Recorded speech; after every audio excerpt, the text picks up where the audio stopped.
Welcome to the All Sports Podcast with me, Matt, and today, Joel. Hi, mates. How are you? Hey, Matt. I'm all good, thanks, mate. How are you doing? Very good, thank you. And James, how are you? Evening, guys. Yeah, all okay? Great. We'll get straight into it. We've got a few different agenda items that we'll run through. I'm not going to list them in case we do or don't cover them. I often find when I do the sound editing back that we haven't covered 50% of what we say we're going to talk about. So I'm not going to tell you what we're going to talk about at all. We will, however, start off with Mike Tyson's quotation mark professional return to the boxing ring against Jake Paul, like a car crash that I just could not look away from. I found myself having to watch it just to see. I really hoped that Mike Tyson would just knock Jake Paul out, but it seems like they weren't allowed to knock each other out, nor were they allowed to punch each other more than 10 times in however many rounds it was, 8 or 10 rounds. Was it really billed as Tyson's return to professional boxing? Yeah, it's the first professional bout since 2005. So this is his first. And it goes down as a professional bout. It's because I know boxing's a bit funny about that, right? Like, it's in his loss. It's in his loss record. It was a professional sanctioned fight, which says everything you need to know about American boxing. They're letting a nearly 60-year-old man who I think he had a huge health scare recently as well still get in the ring. Well, apparently, because building up to the fight, everyone around him had to be wearing masks, and there were some respiratory concerns that there were. But he said he was 100% okay to fight. However, the elderly gentleman that I saw stood in the ring on shaky, skinny legs, skinnier than my little chicken legs, legs shaking after skipping about for the first 2-minute round. I just felt like, what am I watching? It's embarrassing. It is unfair, but then you realize how much money they're getting, and it's not. And I thought Jake Paul's actually going to knock this old man out. But then neither of them really swung at each other. They landed a couple of fairly decent punches, but it wasn't like they were following through or like they were putting any combinations together to really open each other up. It was very, very feeble. I think to call it a professional fight is pretty disrespectful to every fight that came before it. It was more scripted than anything else. And it probably just shows where modern sport is going, especially in that boxing space. It's more about entertainment than it is, displays of skill, which is historically how it should be. But they've turned $60 million between them. So it's money you can only really dream of making. So to get in a ring for 10 minutes with a 58-year-old man is probably not a bad way to make a bit of money, is it? Yeah, I mean, 40 million to Jake Paul as the bigger name, or I don't know how that works, but he is. Was that predetermined? Whether he had won or lost, he gets a bigger share of the purse. Yeah. Interesting. The event on, I think he's probably taking the liability of the ticket sales, etc. He's basically the promoter, right? Like he's created this thing. He's the promoter. He's taken part in it. I mean, I don't know if it's a bit on the nose, but like, is he the new Vince McMahon? Like, is he creating something where, he's the main character? And I know Vince McMahon kind of was a bit of a peripheral figure, but was the main character in lots of those storylines. And is that what Jake Paul's creating? Is he just creating storylines? And how much of it do the audience who are watching? A lot of people watch this fight, right? Like, so tickets to 120 million, Netflix said. On Netflix, right? And there not necessarily live, but have subsequently streamed. Yeah. Right, okay. And how many people did Arlington hold? Where they fought? It was like 80k, 70k, 60,000, I think. I was speaking to someone today. Apparently, it was thousands of dollars to get in. How much of it do people? Is it accepted of what it is? You know what I mean? With wrestling, it's like it's accepted what it is. You are there to watch a show, and you kind of know this is predetermined, but I love it anyway. How much of that is there with this type of stuff? I think it's tough to say because you hear the reports about the crowd booing, so they expected to go and see something different than what they got. Right. So on that perspective, and like Matt mentioned earlier, it was like a car crash you couldn't stop watching. Like there was no law of this. What on earth am I watching? Sort of vibe about it. I just think you can see what Jake Paul's doing. Like even now, post fight, he's got world champions calling him out. He's got ex pros like Cole Frock. Right. Everyone wants to make because it's probably the easiest money they're going to make. Back in training for 6 months, a big name, a fight they're going to probably take a loss in. Oh, there's 20 million quid. Like it seems like that's the allure to them. Like for how someone big how big a professional fighter are we talking? Like Klitschko, that could potentially, because they're kind of so like Vladimir Klitschko is someone that's probably in that age bracket now that he's not going to be competitive. However, he is a previous heavyweight and would be more legitimate than Mike Tyson. No, I can't see him going that way. I just think Tyson isn't he involved in Ukraine politics? Is that him? Yeah, or his brother was a mayor somewhere, was he? Right. But like, I agree with you, Matt. He's kind of in that category, whether he'd do it or not, another question. But like Mike Tyson's in that category of his legacy is like secured. But this doesn't really impact his legacy. Yeah, as a boxer, he was still like this amazing heavyweight. Like, and he can always just brush it off as, well, I was 58. Like, what were you expecting me to do, type of thing? And he's still going to pocket the money. So it's like a no-lose situation for him. I feel like Mike Tyson's a bit different though, because you've already seen him sort of dip his toe in entertainment. He's done a few films where people can stuff. He's happy to be that character if he's going to make money out of it. Whereas Klitschko's always been like a stand-up citizen. He was a very admirable world champion. He was never really fueled in that much controversy. I don't think he'd ever like go to that side. But there'll be people queuing up to do it. Yeah, 100%. It'd be some more charactery. Like you said, the WWE side of things, isn't it? So it's going to be whoever's the biggest personality. Yeah. Like when I look at it, I'm just like, it doesn't seem a million miles away from that. It feels predetermined. Yeah. Everyone, like, there's a big handshake. Everyone's making money, so nobody really cares. Mike Tyson was saying that he'd have Logan Paul next. Like, let's just do it again, another charade, another $20 million. But it is definitely getting like that. Well, I think probably the biggest fight that people would want to see that are actually interested in following them is Logan Paul versus Jake Paul. There's another one in the influencer boxing world is Jake Paul versus KSI, which is like the UK versus the US. That's been the one that's been touted around for years. They're both like wannabe boxers. Yeah, they are boxers, but they're like want to be professionals. So I think that's the one that would be the big, huge card for that sort of world of boxing. But yeah, Jake Paul versus Logan Paul would be pretty funny.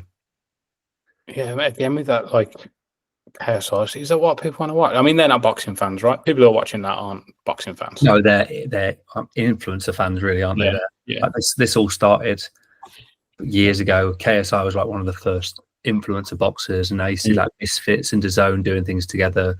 It's become like its own niche of sport, and there are millions and millions and millions of pounds being made from this weird little influencer boxing space that you wouldn't even imagine existed 10 years ago. Yeah, I find it kind of crazy. It is now like companies like Netflix are getting involved as well. I think this is interesting. Netflix's first sort of dabble in professional sport, if you want to call it that, because they have the infrastructure to really take over and the money to take over something like this. If they wanted to go and buy Premier League rights, there's been a lot of chat with them and Premier League, hasn't it would really turn the industry around, which might be quite interesting to see, because the big problem in the UK anyway is like availability of sport. Yeah. Netflix they could pretty much dominate a market. Yeah, I think access to the Premier League in other countries there's not as much of an issue. Obviously, the UK is a huge market. And yeah, I think that the way that the Premier League at least is broadcast here is antiquated and is ripe for some kind of disruption. Yeah, you'd be concerned if you were a DAZN, or not so much an Amazon Prime because they have their own sort of disruption, but like a DAZN who is centered around boxing, really, and getting into different sports now. But if a huge company like Netflix are throwing around money that they can't really compete with, you've just sort of lost your niche. Why weren't they involved in this? DAZN seems right up their alley. DAZN do Misfits, which is, I think it's KSI's involved with it, and Eddie Hearn is involved with the zone, but Eddie Hearn had with Casey Taylor, right? He did, but Eddie Hearn is suing Jake Paul privately for something that was said. You're right. This is Vince McMahon and WWE. Yeah. You're right. The more and more we talk about it, the more it sounds like it. There's a clip of the post fight conferences. Obviously, the promoters usually go up. Eddie Hearn would have gone up. He wasn't allowed to because it was Jake Paul's event. So there was a lot of pantomime going on, I think. Yeah. So that's something that's worth. Let's talk about some real boxing that actually happened over the weekend. Was Katie Taylor versus Amanda Serrano, because that fight was ridiculous. Neither of them were defending. It was just all out attack, and they were just windmilling on each other for 10 rounds. And Katie Taylor made a mess out of Serrano's eye, just above the eye. She cut her eye in the first or second round, and just kept working on it for the whole fight. So the cut was basically as big as her eye socket by the end of it.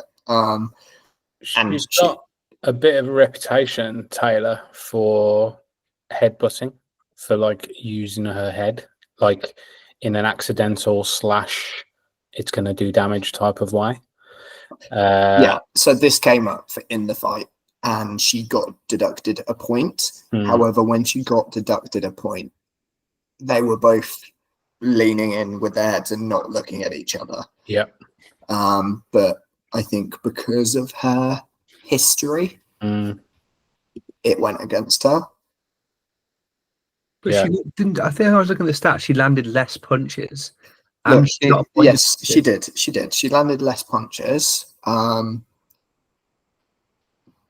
But she won on points. She beat her. Like, she beat her up. Like, if you looked at the two women after the fight, one of them won the fight. If you looked at two people in a schoolyard fight, you would see one child with lumps and bruises and the other one without.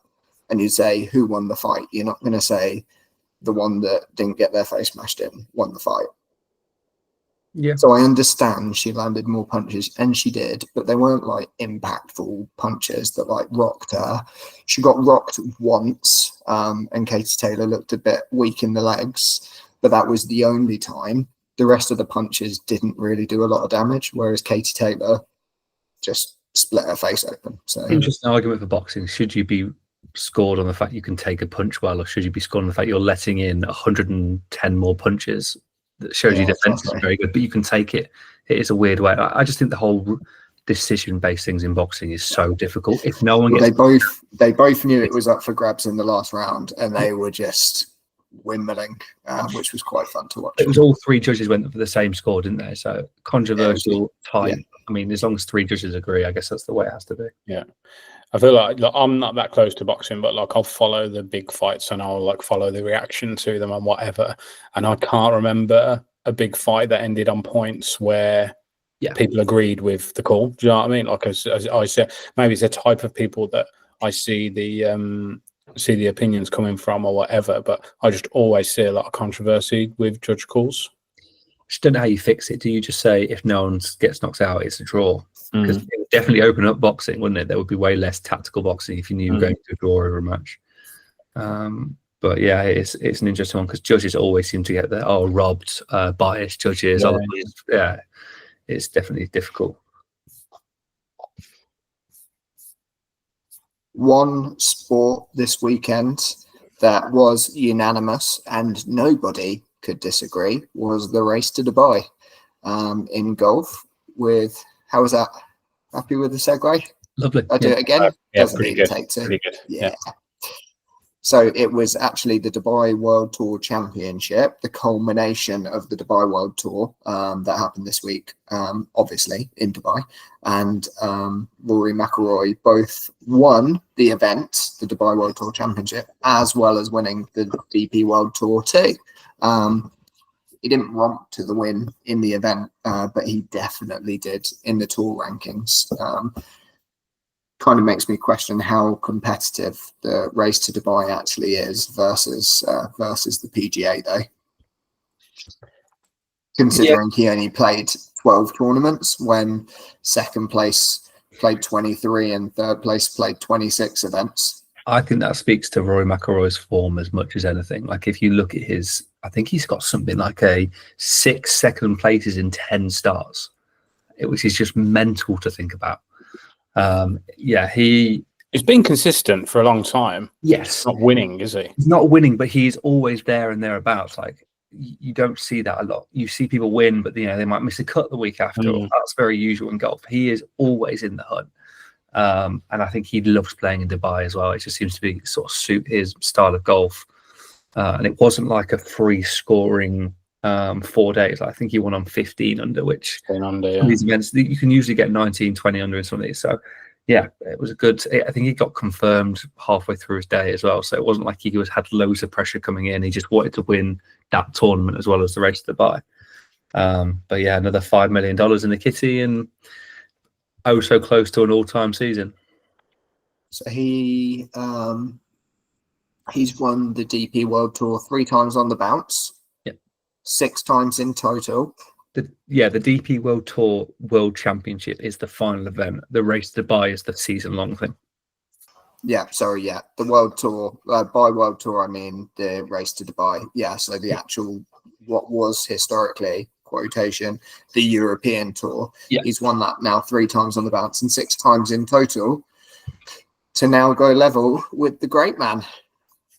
Yeah, and he's got quite an emotional connection with Seve as well. So you could see him, he was like sort of tearing up in his interview afterwards, and he's obviously had a very publicized personal life this year with his wife and a kid. So it was probably nice to round off with a smile and with a win for him. And loads of money. Which always.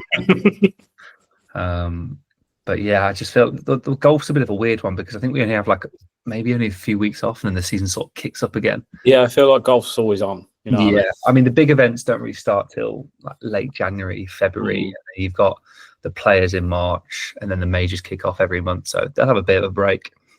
Yeah, but the big players will kind of be off for December and January, right, and then kind of back from Feb.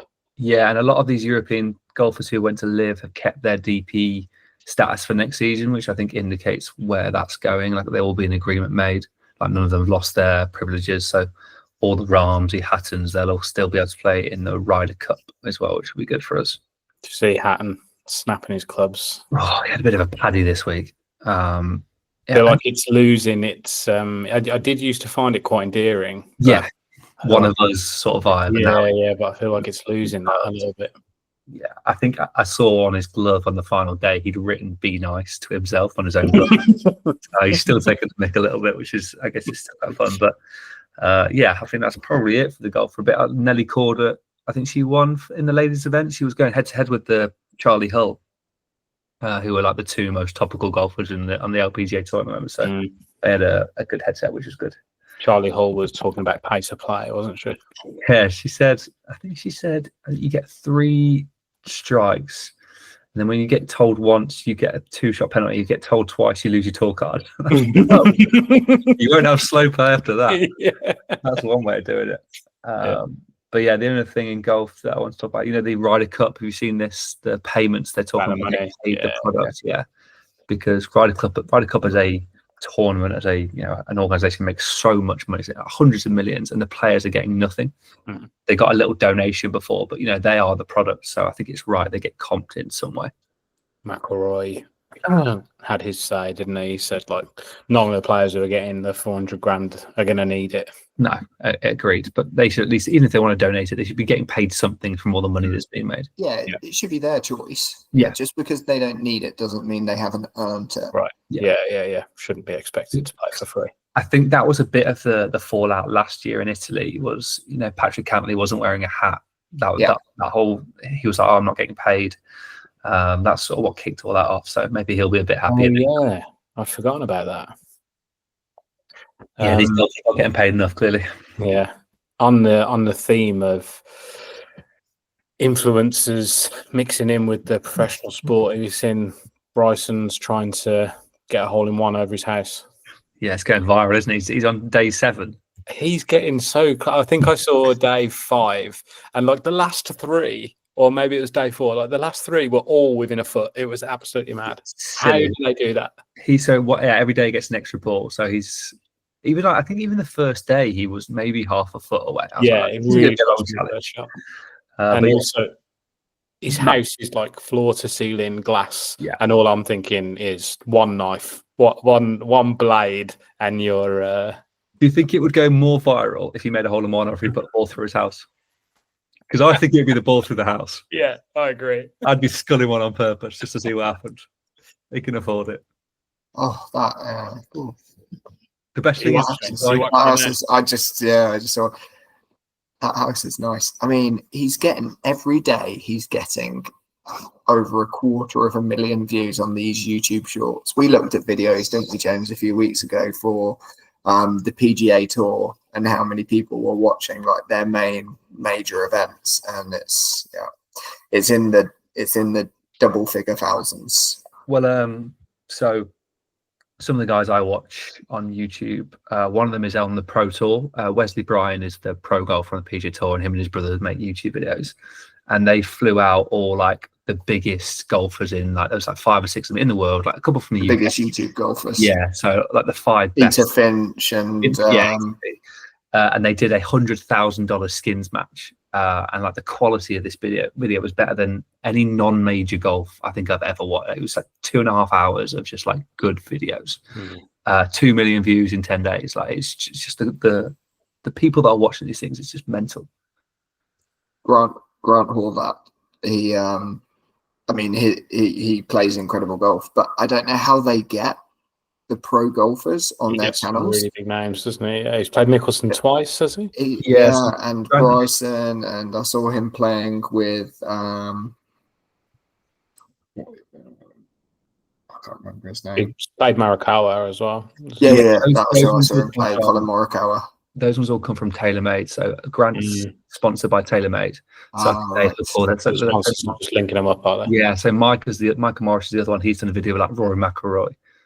So they get access to these people because it's good for everyone. They're getting eyeballs on their athletes. They're getting eyeballs on their products. I think it's growing the game. I think YouTube golf is growing the game. It's genuinely interesting because like they're brilliant. Like these YouTube golfers are so good.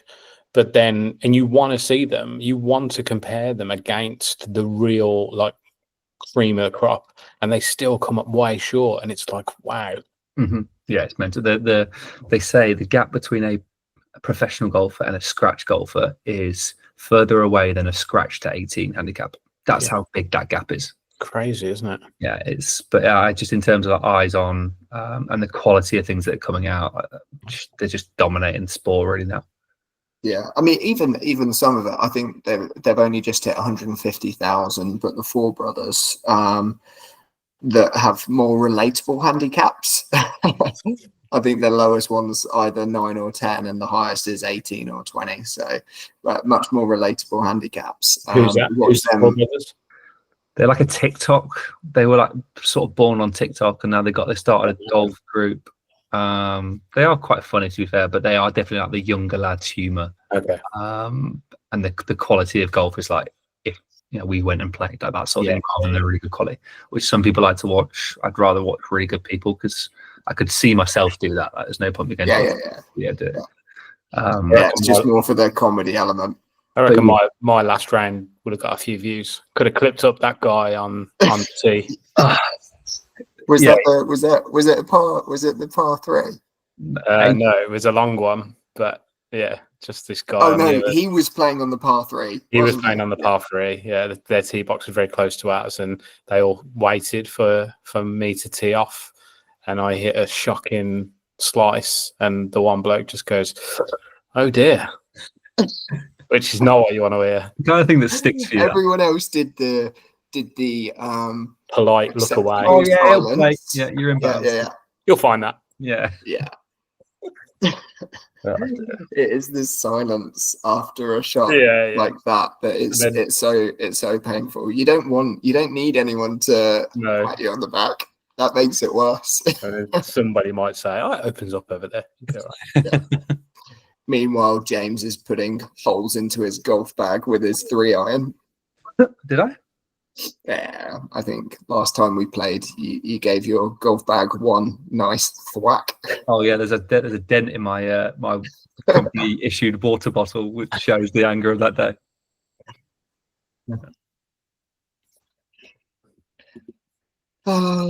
Where next? Oh yeah. So speaking about growing the game, one thing that emerged this week was the possibility of an international club league for rugby, which they've basically said several professional players have committed to. But I've subsequently heard from other podcasts and sources that various figures have been thrown around, and the agents have said, if those figures are true, then we'd be interested. And that's as much commitment that's there. Right, okay. The format of the league, how it could take place, when it could take place, where it could take place, there's nothing on paper. There's just conversations that have happened between various bodies that have looked into it. But like I'd said to you guys, there are some club leagues in the world like France and Japan that are ultimately too successful for their players and clubs to consider going into a league like that. Why do those leagues get it right and the English league don't? So I mean, this isn't the exclusive reason, but having no salary cap in France definitely helps. They can throw money at players to come across and play. And they have done. They've got some of the best of the British talent, as well as South African and from the Southern Hemisphere as well, all playing in France. So the biggest names in the game generally are playing in France. Yeah, I just feel rugby's a bit of a strange one, especially when you're talking about these like breakaway leagues. Where is the viewership coming from to pay for the products? Like obviously in some like France, Japan, like you mentioned, Southern Hemisphere, well watched. The big problem with the UK has been like the growing of the sport, the viewership. I don't think this fixes that because these, Super League chain teams, there's no following behind them. You don't go, I want to go follow the Paris Super team, whatever it is, because there's no sort of personality behind it. I just think it's always a real struggle. Whereas like a Super League format like that has been thrown out of the Premier League might work for rugby. Yeah, potentially. We'll see what formats they look like, but yeah, it was an interesting thing that came out. Various other leagues and formats of the game have tried to happen. Like Rugby X was something that emerged, and it had no legs. They did like one season of it, and it didn't have any legs.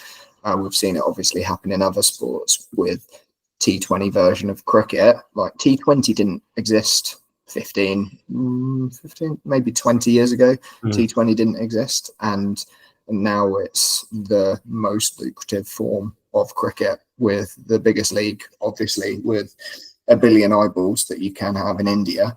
That really helps the market, and that's something that you don't have. It doesn't transpose to rugby, as you don't have countries that are just ready to consume that content and become new fans of a new sport to that market. I think the nature of the sport as well is difficult. Rugby, like we saw with the World Cup, they can't play a lot. It's once a week, once every other week to recover. Whereas cricketers, they're playing every night in T20, and you can get a full tournament done in 4 weeks, 3 weeks, which is why there's 10, or probably less than that, 5, 6 huge tournaments across the world that these players want to go and play in. Obviously, it's just completely different because of the sport of rugby. Yeah, I think it's a big factor. I struggled with the World Cup, how long the World Cup went on for. Yeah, it felt like months. Yeah. Which is, I mean, you can't change the nature of it unless you make the games. If you did, you'd get less out of it. Yeah, you would change the what makes rugby good, which is the physicality and that side of it.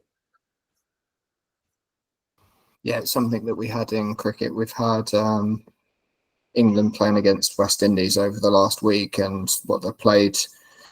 Well, they were supposed to play 5 games in 10 days. So you play a whole series in just a week and a half. Whereas with rugby, the British and Irish Lions go away and do their tours of Southern Hemisphere teams, Australia, New Zealand, South Africa, every 4 years, and they play a game once a week, and it takes a month to complete a series, basically. So it's just it doesn't have that instant gratification of a sporting series like other ones do. Like it's happened in, so I think you mentioned it in cricket, they've shortened the format and they play more regularly. It's happening sort of in golf. They're trying this Tigers Golf League thing where they're not walking 18 holes anymore. They're doing these little indoor things. Tiger and Rory. Sorry, Tiger and Rory. I thought it was called the TGL for some reason. So it is sort of like shortening the product, making it more watchable, more faster pace. It just feels that a little bit that's where sport's going.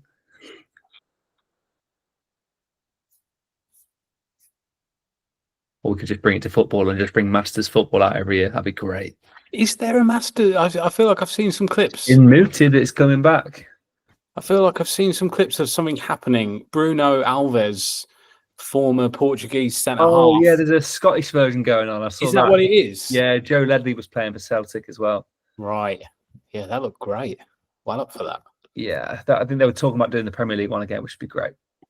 I think the brilliant thing about that was they were nobodies a lot of the time. Imagine we got like Gerrard rocking up for Liverpool, Frank Lampard's back. It'd be great. Was this like the indoor football? Yeah, indoor football Masters. Sky Sport years. It was basically just like walking football, wasn't it? It was 5-a-side with like all the old pros. And they've still got their touch. Touch is still there. Don't worry about that. They used to do international tournaments as well. I think I've got like some vague memory of watching like Brazil do this. Yeah. Same. Yeah, that happened. Get them back. These guys don't want to be pundits. They want to play Masters football. I think Gary Neville snapping Jamie Carragher. That's the problem, mate. They've got too much money to be made elsewhere now. I think I've heard Gary Neville say after football. Yeah, I think I've heard Gary Neville say that he he hasn't kicked the ball in God knows how, and he couldn't think of anything worse, type of thing. That's insane. Was there anything decent that happened with the football over the last week? We've obviously had the international break from the Premier League to have the Nations League going on in Europe. I think Lee Carsey's done himself no hurt with his little run. Like I heard him being talked about for the Coventry job, which would be pretty cool. I heard that as well, yeah. He's also shown. So is he not going back to his England under-21 role? He's meant to, yeah. But all these under-21s that he's just blooded at National League, at full international level, will now be even better for his under-21 team. So he's played the long game a little bit. But yeah, that Coventry role has got Carsley, Ruben Nistelrooy and Lampard all going for it, which seems like quite a field. That's 3 big names, that is, isn't it? Coventry. Why are you screwing your face up, Matt? Is that not 3 big names? Who was the third one? Carsley, Van Nistelrooy, and who?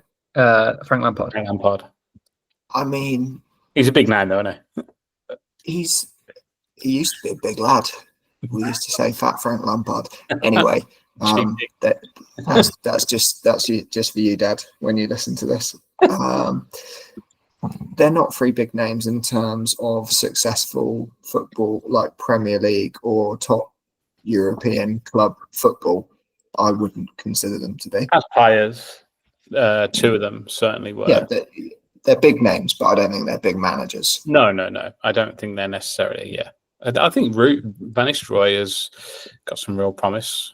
I think he did a pretty good job at PSV and then went to United thinking that maybe the job might be his, but didn't do himself any harm with the caretaker role. But yeah, England won their games comfortably. It's really encouraging because lots of the usual names pulled out and lots of people getting called up. For Madueke looked really, really good. I watched the game on Friday night, and I thought he looked really good. Who's the biggest winner in the squad out of this? I think either him or Lewis Hall. Yeah, I'd throw in one of my buyers and say Curtis Jones looked good over the 2 games as well. He's great. Yeah. I'm surprised he hasn't been more involved with England, to be honest. But I think I don't want to get back into Southgate, but I think he was too set on a pool of players and just didn't want to expand those horizons or didn't know how to integrate new people into that pool, because Curtis Jones is one who should have been involved with England a long time ago. It's been a problem position for England. Especially when he won the under-21s playing in that role. Yeah, exactly. I think that's the beauty of having Carsley in for these, and it's probably part of the FA's thinking, is we saw so many of the players that he has nurtured in the shirt. So yeah, so Jones, Gomez, Lewis Hall, Livramento, Harwood Bellis, who scored. These are all Madueke, Roger. These are all players that have played under 21s in the last year. So yeah, there's a lot of talent in the England wider squad than we probably even thought. England have got more depth than any other nation, and I will die on that hill. Yeah, especially with 60% of them playing in the Premier League. 66. Should we have a new quiz next week? Yeah, I'm up for a quiz. Always up for interactive. Last week we spoke about unbeaten runs, and Kansas City Chiefs' unbeaten run has come to an end against the Buffalo Bills. And what a drab encounter. Cleveland Cavaliers, glad you asked. And now, so far, the fourth most successful opening series of games. They're still going. Of all time. They are 15-0. Who are they playing on their 16th game? Boston Celtics, the NBA champions from 2024. So a very, very tough game. So the last team to do 15 games in a row, I think, was Golden State Warriors, who did did they do 20? 16 or 20 or 24? 20, I'm going to say, roughly, between those three figures, in 2016. So that's the last time it was done. So going 15 games, your first 15 games is no mean feat. But yeah, as I said, they've got the Boston Celtics tomorrow night, Tuesday night. It's midnight, so technically Wednesday morning. So we'll see this time next week. Watch this space. I watched, actually back on the foot, I watched a bit of the Kansas because I was like, we haven't jinxed them, have we? You curse. And I realised that Josh Allen just decided to turn into a monster. And I was like, right, this guy is running this game. But it was always going to happen at some point because I've watched the last few games and they just seem to scrape by every week. Like they're so hard to beat. Yeah. That someone was going to get winning scrappy. That's dangerous though. When you're winning scrappy and then you have a scrappy loss, it sometimes can be quite hard to recover. So we'll see this time next week. Anyway, Nice. that will do us for today. Did you want to say something else? I was going to say who we're going to jinx next, but that's okay. I mean, you jinxing Chesterfield pretty well. 90th minute losing goal when it hit the ref, and we were all going, "Oh, the ref's going to blow the whistle." They hit the ref, went to them, they ran through and scored. I was fuming. Well, he didn't stop. Didn't stop it. That's what happens in our league, mate. It's just Cowboys. It's just David Coote every week. Lino was getting, "Oh, you mates with David Coote," the whole game. I like that very much. All right, on that bombshell, we'll end it there. If you enjoy listening along, you can like, subscribe, rate us 5-star on Spotify. Contact us at allsportspods@gmail.com, and we will catch you on the next one. Cheers, guys. Cheers, lads. Cheers.